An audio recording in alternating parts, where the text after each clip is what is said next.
What's your experience with ultra-rich people that shocked you? Story 1. Two things come to mind that I haven't seen mentioned. The amount of people who absolutely kiss their ass, even family, hoping to get a cut of their fortune. It's almost like they have a level of worship or mystique in other people's mind that is really gross to witness up front. It's almost easy for them to find new ways to make money. Example, a $20 million property development that falls apart and the bank needs someone to step in and complete it. Bank wants $15 million for it. They negotiate $10 million, put in $2 million to complete it, and it's worth $20 million. So it costs them $12 million to make $20 million. So they manage to net $8 million just by being someone who can get it done. Negligible to their overall worth, but to the average person, they could do that once and never have to work a day again in their life. Story 2. A friend of mine is on the flight crew for a billionaire as a maintenance tech. His job is to just go wherever, whenever these people want and stay for as long as they require. He's paid very well, stays in nice accommodation, etc. But the owners of the aircraft simply don't even think about the expenses. The owners might be staying in a given location for a few months, so the flight crew will travel around the world picking up and dropping off their friends and other billionaires. Today could be China, tomorrow Los Angeles, the next day Sydney.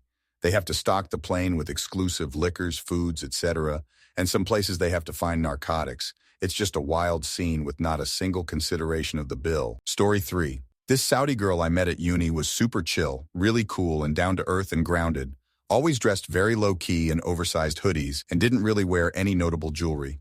Anyway, she told me that she didn't live on campus because her mom had bought a place nearby as both her and her sister were going to the same uni. So like a bit weird, but okay. Then she invited me to a party at her place that her mom was throwing, and when I got there, my jaw dropped to the floor. Turns out her mom had bought an entire estate complete with huge grounds. There were marquees set up in the garden, set up as cocktail bars and shisha spaces, incredible mixologists and countless wait staff serving around the most amazing canapes. Ivana Trump was there. I was like, what the fuck? And she just looked at me like it was all nothing. Crazy. Went to many more parties she threw.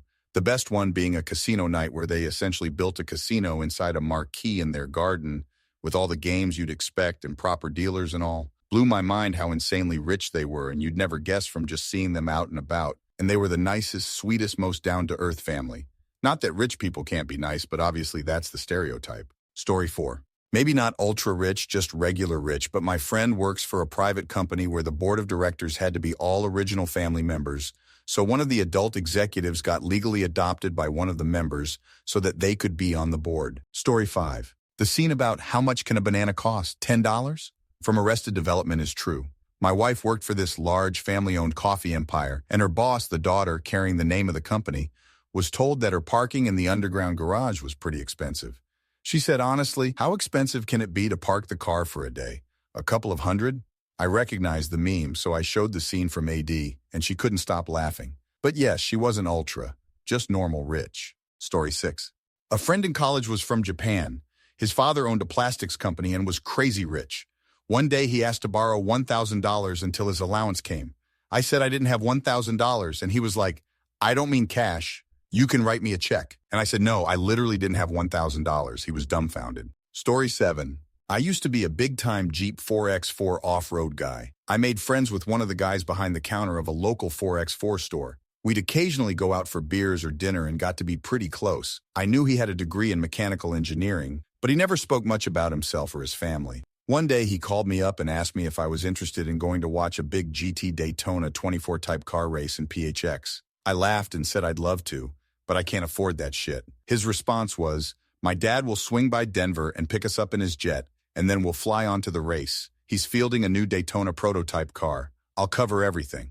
It was an awesome trip I'll never forget. Turns out his family is ridiculously wealthy. The next race we went to was the 24 Hours of Daytona. Both races were in luxury boxes, unlimited food and booze, pit passes. Story 8.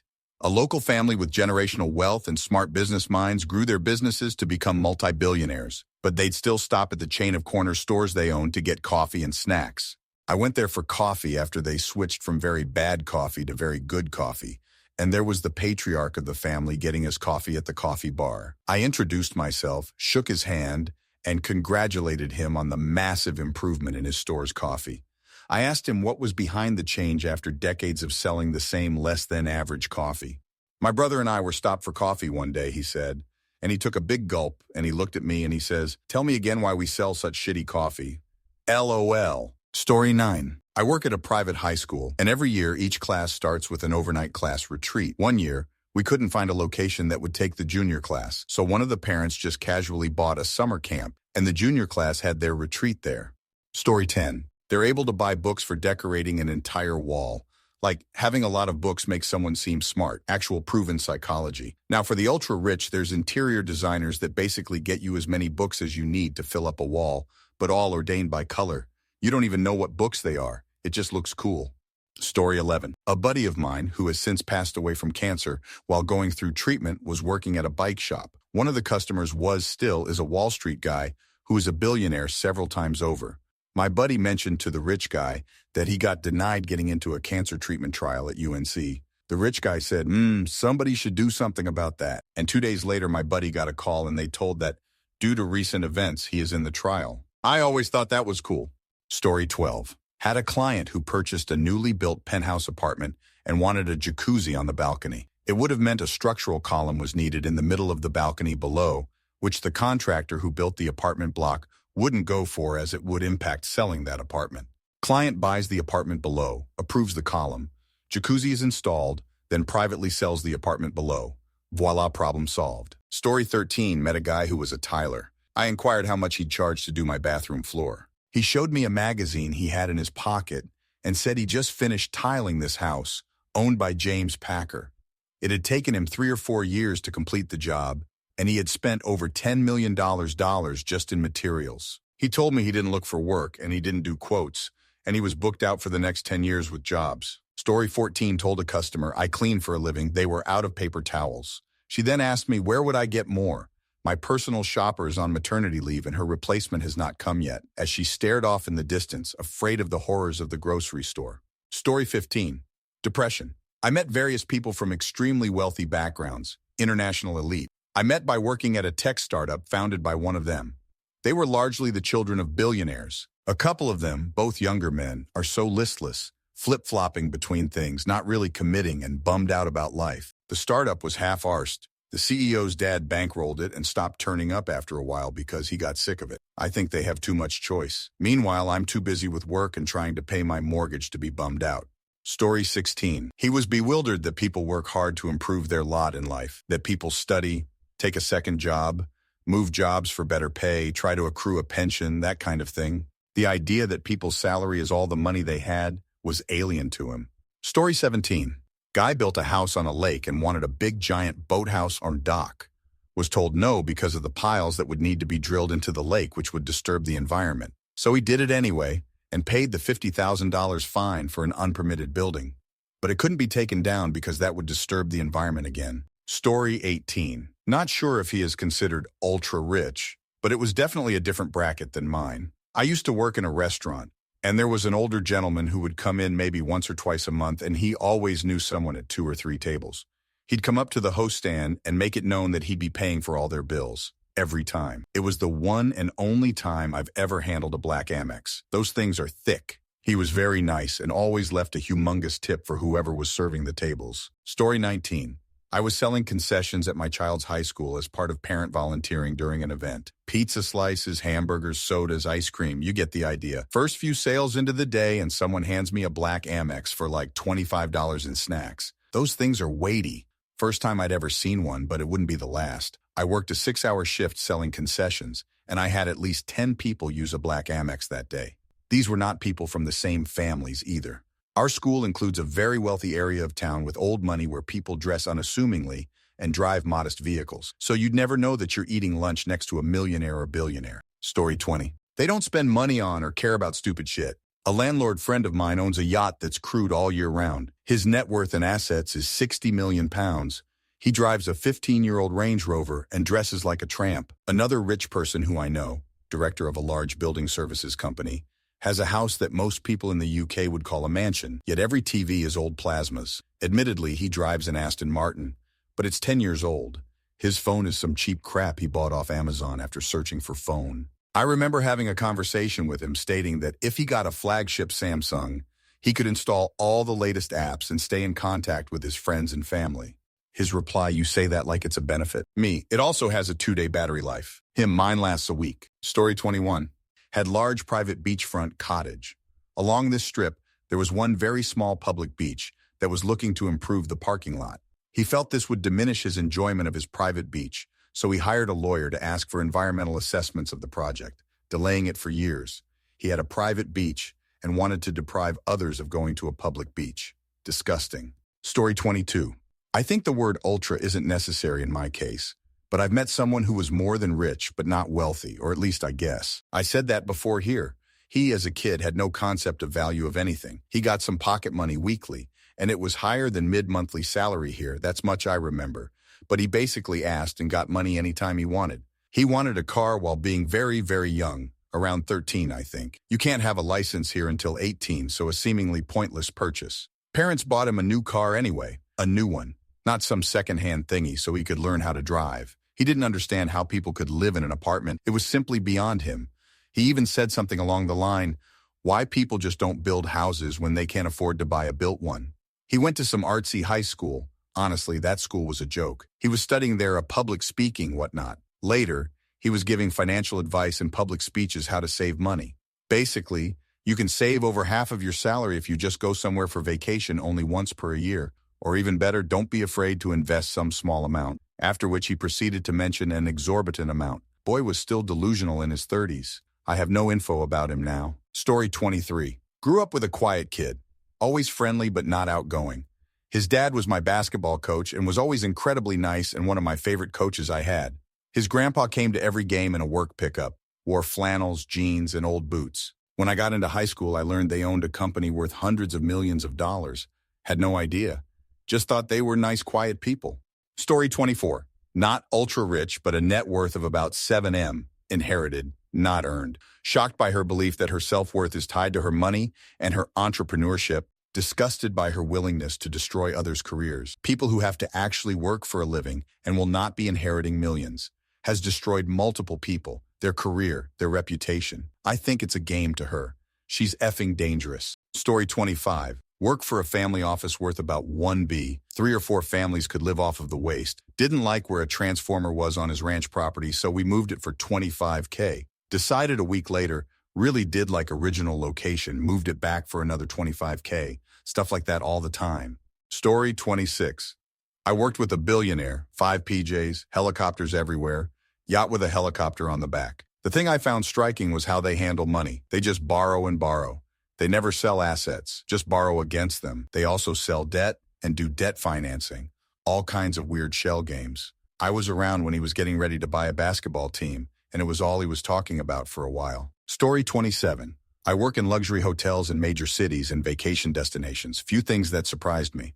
People with money are just as unsatisfied with life as anyone. One guest I had was staying in a literal $8,000 per night suite. This was a grown-ass woman, mind you.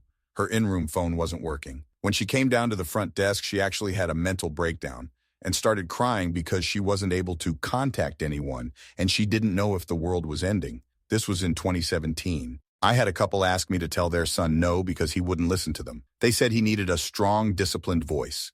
They are literally his parents and could not work up the nerve to say no to their own son. One mother blamed the hotel and threatened to sue us because she had spent thousands of dollars on therapy for her daughter's anxiety issues. We told them they had to wait 45 minutes as they did not make a reservation at the hotel restaurant. Since these are 5-star destinations, even the restaurants have their own following. Her daughter started crying and had an anxiety attack because she had to wait to eat. I kid you not, her daughter was 5 years old. 5 years old.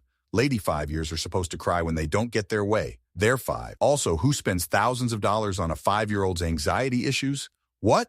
Billionaires are actually some of the coolest guests I've had. They have this alien-like attention where if you are engaged in a conversation with them, you get their entire attention. They don't look at anyone else and maintain eye contact in every conversation I've had with them. It's almost scary, but I feel it may be a release for them as they always have vultures surrounding them trying to get a convo in or a favor. Except P. Diddy, he was really into his phone. The people that treat us the worst aren't celebrities. It's the assistants and Hollywood agents that are the real scum of the earth. These people are vile and are the closest things I've met to demons. I'm assuming this is because celebrities have a public image to uphold, so they give it all to their assistants who then pass it to us. Most of them act like the stories you've heard of James Corden. There are soon many rich people, way more than you think. The top 1% of America is 3.5 million people. The top 1% of the world is 70 million. Story 28. So my entire family on my mom's side are stupid rich. I mean the type of rich where the Rothschilds, Windsors, Salon, Trump, Bourbon, Clinton, and Zayed know the name. We stayed away and got ourselves comfortable because my dad said their way of living only breeds a disrespect for people in general. Here's what I've experienced. Money to those people do not matter. You would think it does. But when you're that rich, money stops being a problem because you literally can't go broke. You can't spend all that money away if you tried. I know my great uncle tried. He told me he spent almost $60 billion in 1 year and didn't make a dent. It's gross. To them, what matters is time. It's the reason why they don't go places, or if they do, it has everything there in an abundance and can get in an instant. They care about their time because that's the only thing that is precious to them, time. They don't care to talk because that takes time. They don't want to read because that takes time. They don't want to do things that displeases them because that takes time. People wonder why the ultra-rich try to have the fastest and smallest jet. It's because they can take off and land at almost any airport with a medium-sized land strip they want. That means less time traveling and more time doing. When you have conversations with the ultra-elites of wealth, you realize for them time matters more than anything. Story 29. I went to a brunch at an extremely rich family's house, and they bragged and bragged and bragged about a particular item. Then, as I was serving myself the last piece, my first piece, they told me that hadn't gotten enough for everyone, and I'd have to split my portion with another guest. And then they made me feel like an asshole for being embarrassed by their behavior. Story 30. We had a family friend that was rich. He's not a friend with us anymore, but I was young, and we were sitting at a table having breakfast with leftovers from his yesterday's breakfast because he's cheap. He bought a very, very expensive downtown condominium for her daughter, plus BMW, plus $1 million donation to the university, so she'd take her university studies seriously. In the end, she didn't. She got married to a loser. He said, "What are you going to study?" I said, "Computer science." He said, "I know a few successful people in this field that I could get you connected with." I said, "No." Then for years I made fun of him because I was arrogant, and he was working in construction, but he wanted to give an advice to me studying computer science. I was dumb to not listen to his advice. Story 31. This story was passed to me by the normie. He wants it told to everyone. Normie gets a call from rich friend Richie. He got tickets to the auto show in town and hasn't seen his friend Normie in a while. So hey, let's go. A few hours into the show, Richie wants to sit in the new, whatever the big expensive thing is. The attendant tells him he needs a key fob from the manufacturer to prove he already owns something from the manufacturer and isn't just some goofball. Turns out Richie drove his daily driver and doesn't have the key fob he needs. So they leave the auto show, go to the dealership, and he buys one. Tells the sales guy he wants that one over there in green. Give me the key fob and have the green car delivered to my address.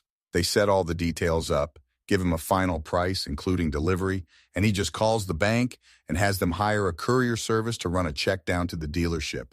They go back to the car show. The attendant recognizes him and immediately tells him no. Without a key fob, you still can't sit in the car. So he hands him the key fob and explains he really likes the new look and wants to sit in the car on display. So he got a new car, and will this fob work? Attendant cracked and showed his surprise. Ran the code on the key fob and saw the car was in his name and had to let him sit in it. Also, he could get behind the wheel of a new model car and see how the seat felt. Story 32. She moved here from India and was considered middle class. She insisted normal people do not wash dishes, a servant should do it.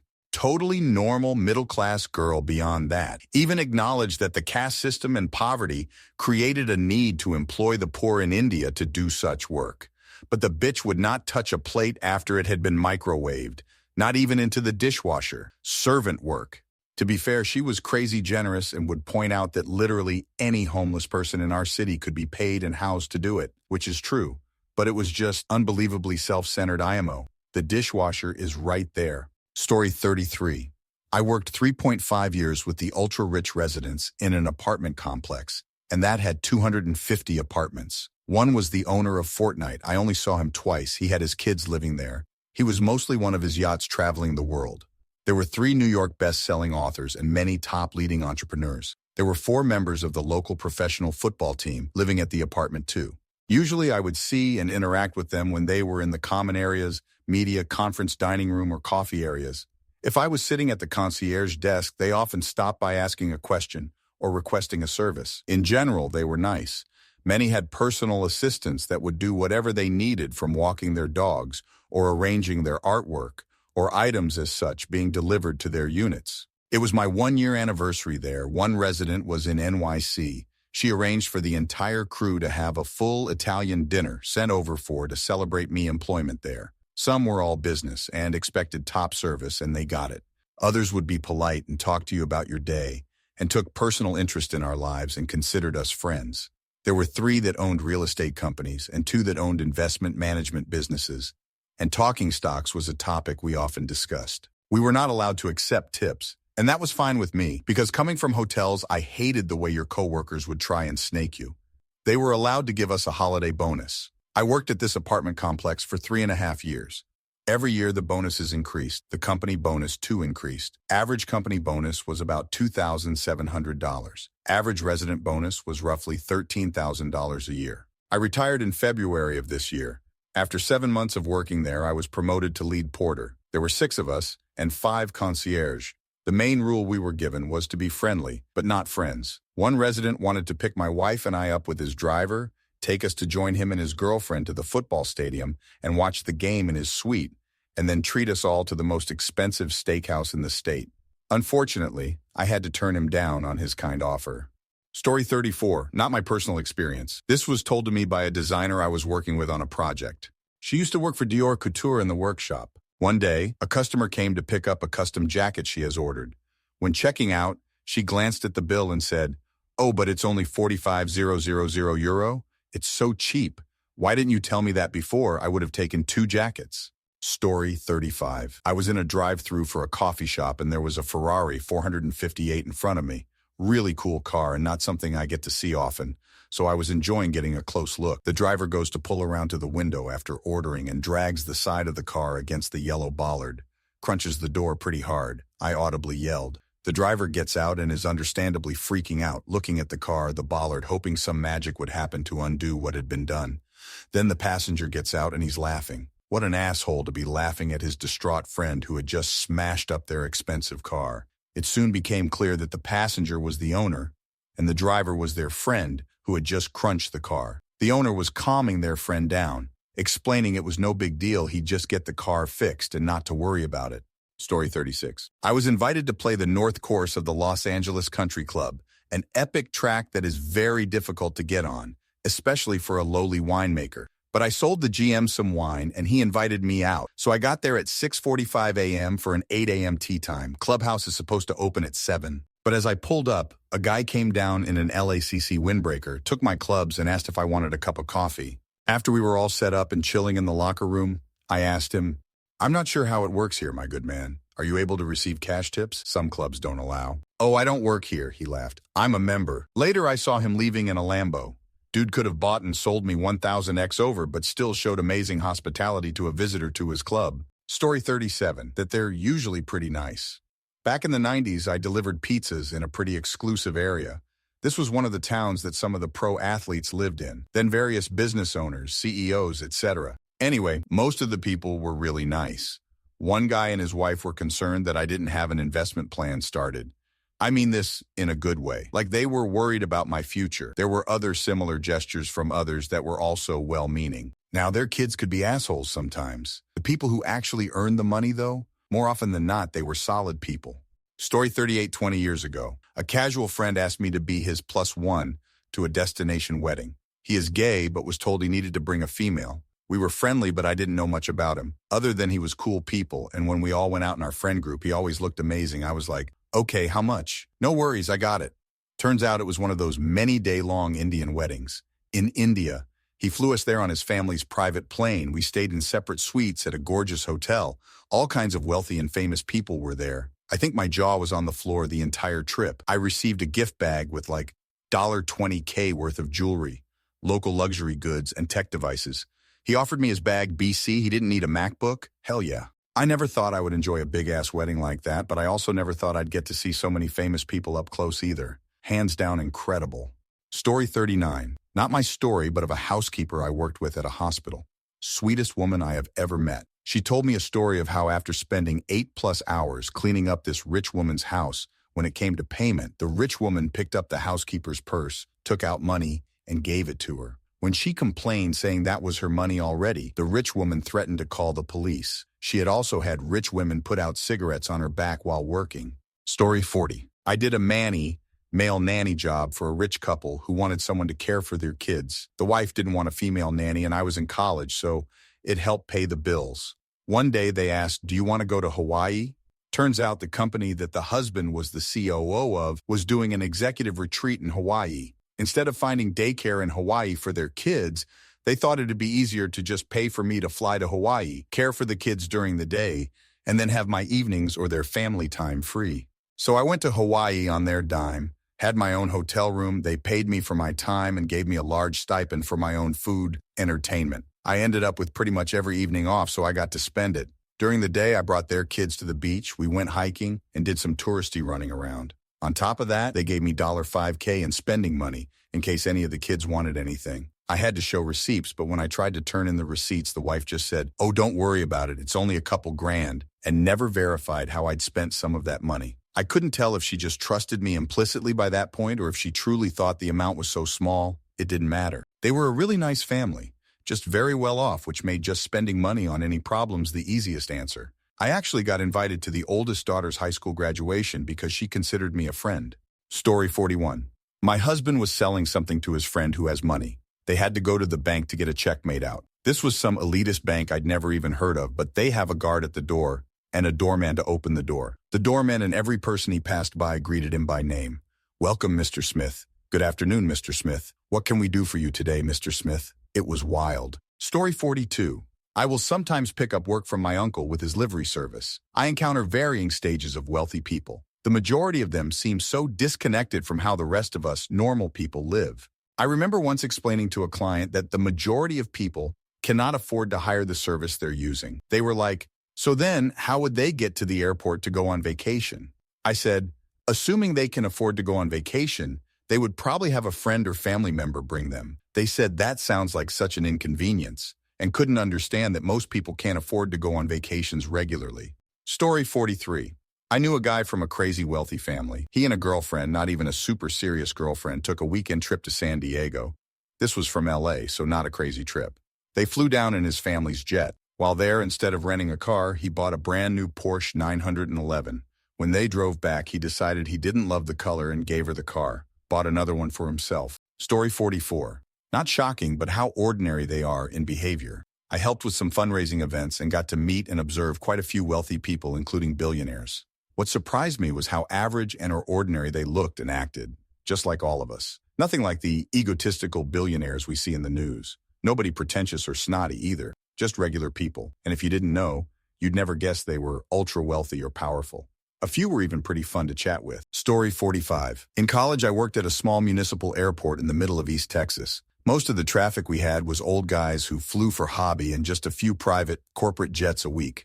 There was a group of guys that would fly in from Dallas every few weeks on their own jet just to play a round of golf at a nearby course for a day trip. They always had a Cadillac Escalade waiting for them. They would each tip me a $50 bill for putting their golf clubs and Yeti coolers onto my golf cart and driving them 50 yards to their Escalade waiting for them. Every time they flew in, it was a guaranteed $200 in my pocket, which was awesome for a broke 20-year-old college student. Even now, I can't fathom having that kind of money to hop on a private jet for a quick round of golf and tipping for such small tasks.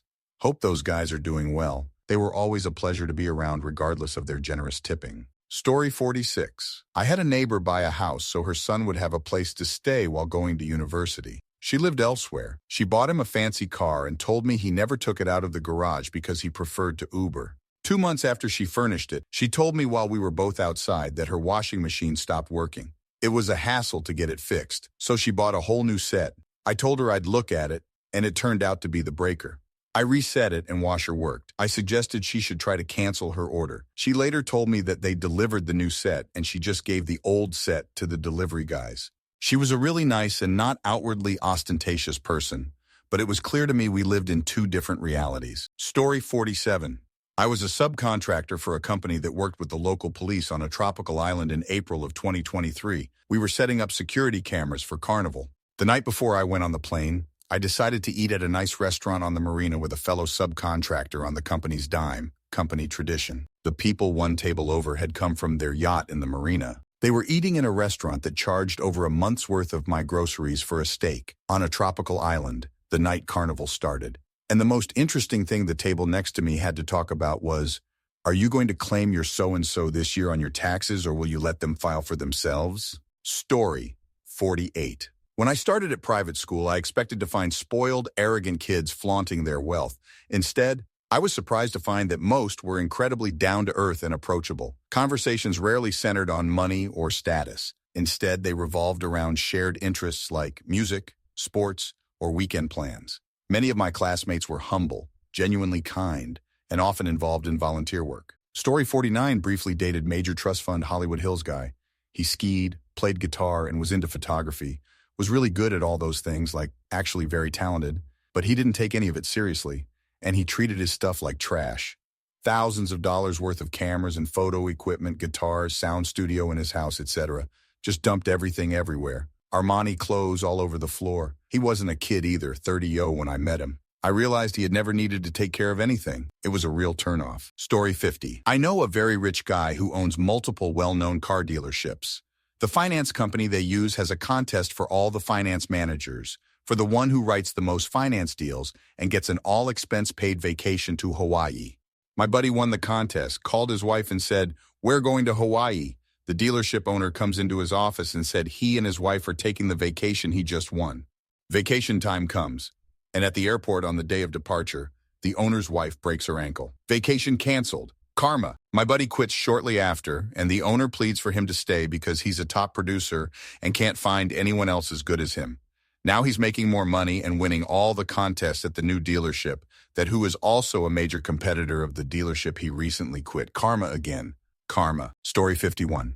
Friend of mine a number of years ago was invited to the wedding of an old school chum, Gordonstown. He asked the groom for any relevant info and was told the bride's father was in the Navy and owned a small holding in Yorkshire. He got slightly concerned when the gift list arrived and it was for Harrods. Bought the cheapest thing on the list, which were 200-pound salt and pepper shakers. Dutifully booked a hotel and drove to Yorkshire, expecting a little village church and a marquee in the small holding. What he found was a private church in the grounds of the family estate. The bride's father had indeed been in the Navy. He was a vice admiral. But more pertinently, he was also Lord So-and-so, one of the largest landowners in the country. Lovely, down-to-earth people by all accounts, but disgustingly wealthy. My mate's family were merely comfortably well off, apparently, despite having attended the same school as King Charles. Story 52.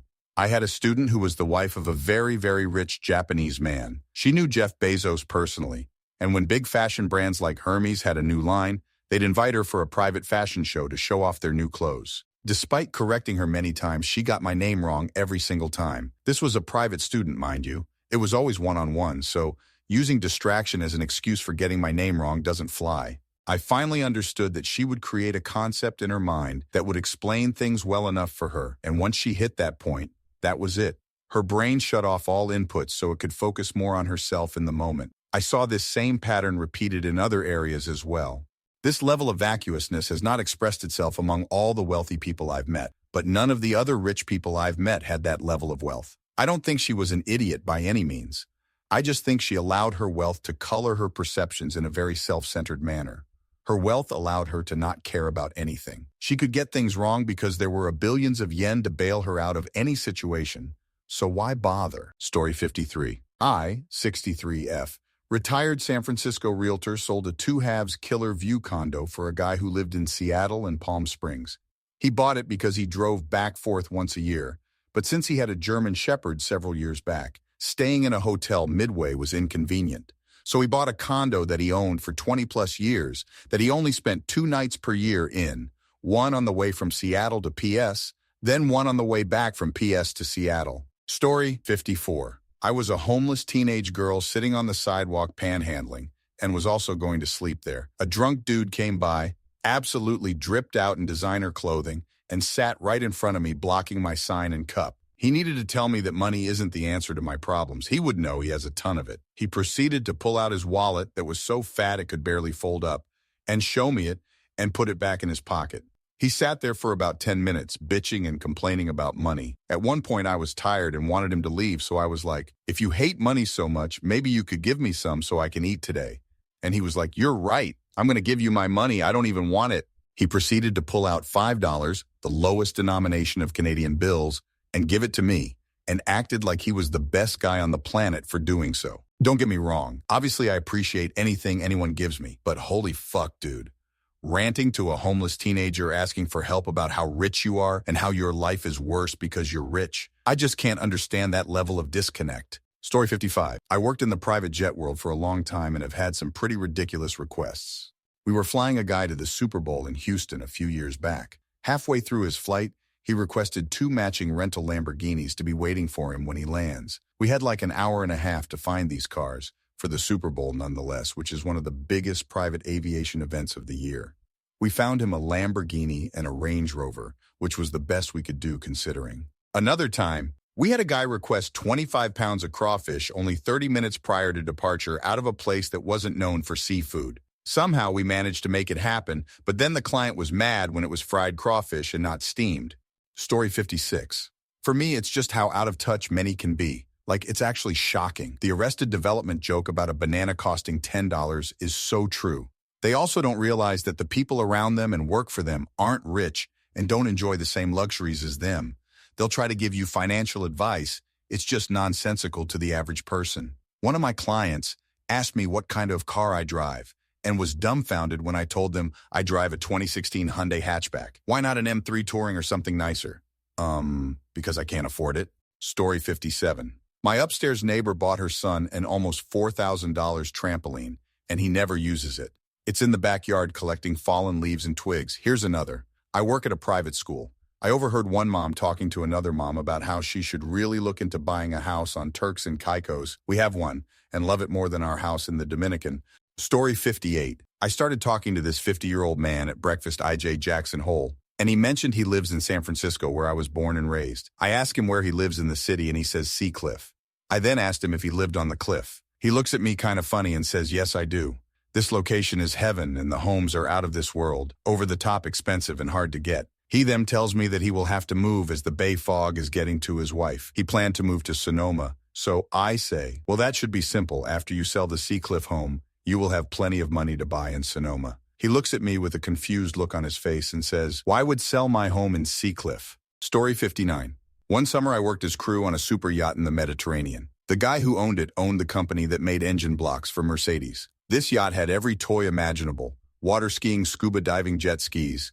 Anything that you could possibly want to do was available. However, both his teenage kids stayed in their room the entire summer playing PlayStations. One morning, the dad was getting pissed off with his kids, not enjoying the fruits of his labor, and told his kids that he would give them $10,000 pocket money if they swam to the beach and back, which was about 200 yards round trip. Both kids refused. The dad was dumbfounded. Pretty much the entire crew told him that we would take his offer and do it naked for that much. Story 60. When I was in high school, my grandpa made me work summers at his country club.